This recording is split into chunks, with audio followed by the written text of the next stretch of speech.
एक गांव में एक बुढ़िया रहती थी। इसका एक कामचोर बेटा था। शेखी भिखारने में बहुत माहिर था। इसको शेख चिल्ली के नाम से पुकारा जाता था। बुढ़िया मेहनत मजदूरी करके अपना और अपने बेटे का पेट भरती थी। एक दिन बुढ़िया बीमार हो गई।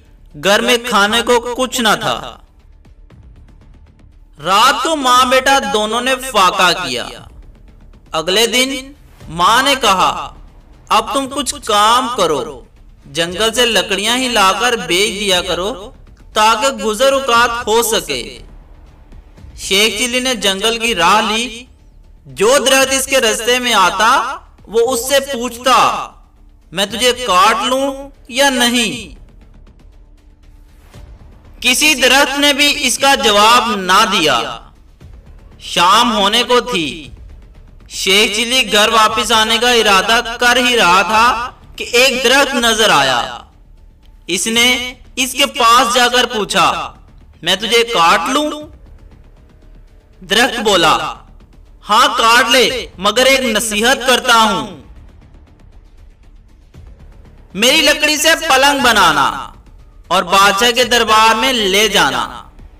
अगर बादशाह इसकी कीमत पूछे तो कहना कि पहले एक दो रातें इस पर सोए, फिर अगर मुनासिब समझे तो खरीद ले।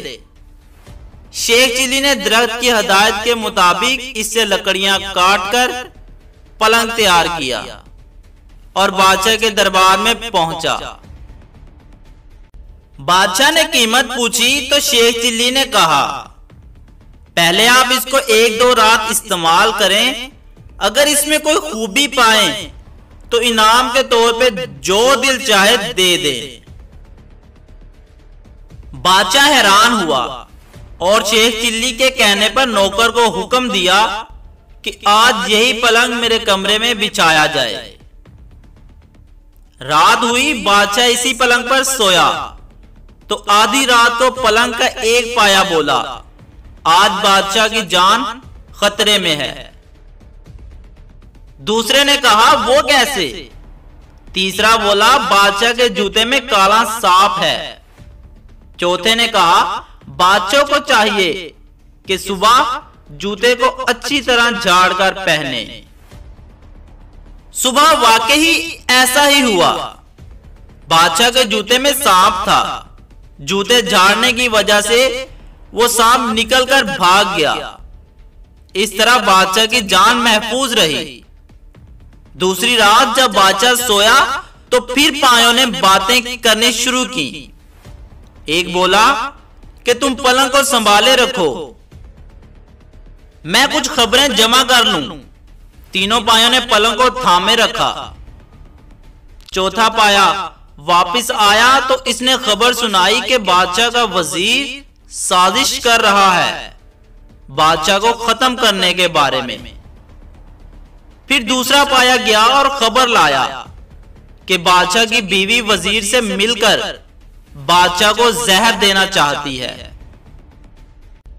तीसरे पाए ने तजवीज पेश की कि बादशाह को चाहिए कि वजीर को मरवा दे। चौथा पाया गया और यह खबर लाया कि बादशाह को जो दूध पीने को दिया जाएगा इसमें जहर होगा। बादशाह ये सब कुछ सुन रहा था। सुबह उठकर जब इसे दूध दिया गया तो इसने ना पिया बल्कि एक बिल्ली को पिला दिया। बिल्ली इसे पीते ही मर गई। इससे बादशाह को पता चल गया कि इसका वजीर और बीवी दोनों मिलकर इसकी जिंदगी खत्म करना चाहते थे।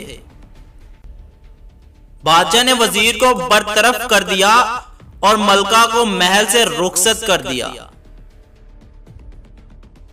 बादशाह ने शेख चिल्ली को बुलाया और बहुत इनाम दिया। बादशाह के दरबार में इसकी इज्जत होने लगी और दोनों मां बेटे आराम की जिंदगी बसर